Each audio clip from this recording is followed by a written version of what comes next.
허니문은 없다. 요즘 여의도 정가에서 흔히 들리는 말입니다. 통상 대선이 끝나면 새 대통령 당선인의 통합 메시지에 따라 여야도 서로를 향해 세웠던 날을 잠시 거두기 마련인데요. 이번 대선 이후의 모습 사뭇 다릅니다. 대선 패배 이후 비상대책위원회를 꾸린 민주당. 윤석열 당선인을 망나니, 투정의 끝판왕이라는 표현으로 맹비난했고 취임덕이라는 신조어까지 동원했습니다. 미국에서는 한국에 K-트럼프가 나셨다는 말이 떠돌고 한간에는 레임덕이 아니라 취임덕에 빠질 것이다는 이야기까지 나오는 것 아닙니까? 국민의힘은 발끈했습니다. 새 정부에 대한 민주당의 의도적인 발목 잡기라며 바짝 각을 세웠습니다. 아직도 여당인 이분들이 지금 벌써 천하의 혹독한 야당보다도 더 심한 발목 잡기를 벌써부터 시작하고 있다고 보여지는데요. 갈등이 기폭 제거된 건 문재인 대통령과 윤석열 당선인, 즉 신구 권력의 충돌이었습니다. 지난주 두 사람의 회동무산이 일종의 신호탄이었죠. 그 뒤 대통령 집무실의 용산 이전 구상과 한국은행 총재 인사 등을 놓고 첨예한 대립각을 노출하면서 여야 사이 대치 전선도 더욱 가팔라졌습니다. 더 시야를 넓히면 이런 전국의 급냉 원인을 정치 일정과 연관지어 볼 수도 있습니다. 바로 제8회 전국 동시 지방선거인데요. 4년마다 치러지는 지방선거, 올해에는 6월 1일에 실시됩니다. 대선 뒤 84일 만에 다시 열리는 전국선거죠. 이렇게 대선 직후에 지방선거가 열리는 건 1995년 동시 지방선거가 시작된 이후 처음 있는 일입니다. 2002년에도 같은 해 지방선거와 대선이 열렸지만 지방선거가 6개월 앞서서 열렸죠.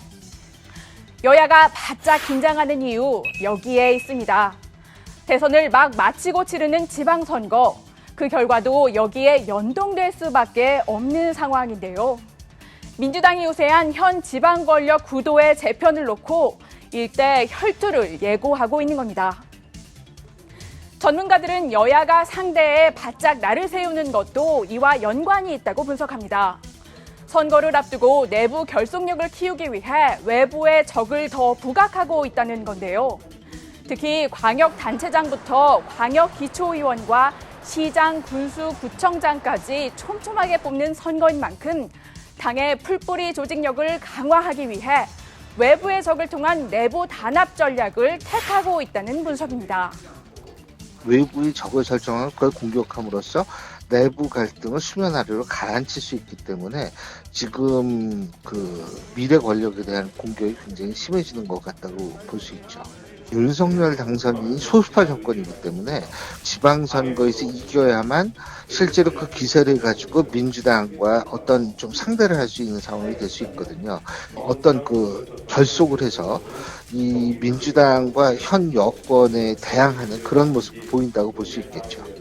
실제 여야는 지방선거 채비에 나서며 전열을 정비하고 있습니다. 민주당은 김영진 사무총장을 단장으로 한 지방선거 기획단을 띄웠고 국민의힘은 정진석 공천관리위원장에 권성동 인재영입위원장까지 내세워 조기 예열에 들어갔습니다. 앞으로 열릴 4월 임시국회에서도 삿바 싸움이 치열할 걸로 예상됩니다.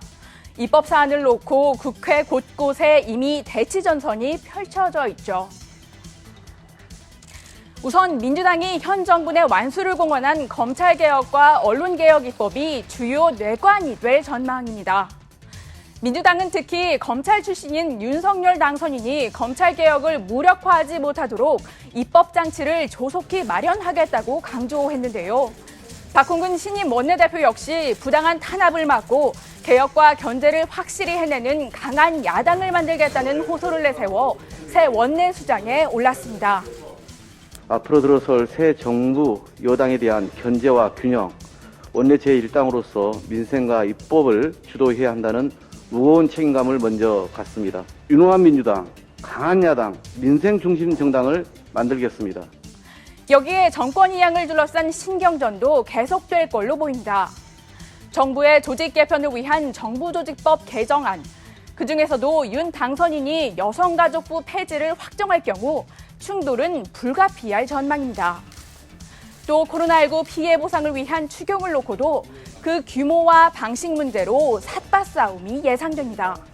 민생을 외면한 채 문재인, 이재명 지키기에 급급하여 국회 다수 의석을 흉기로 악용하거나 당리 당략을 내세운다면 국민의 더욱 큰 심판에 직면하게 될 것임을 상기시켜드립니다.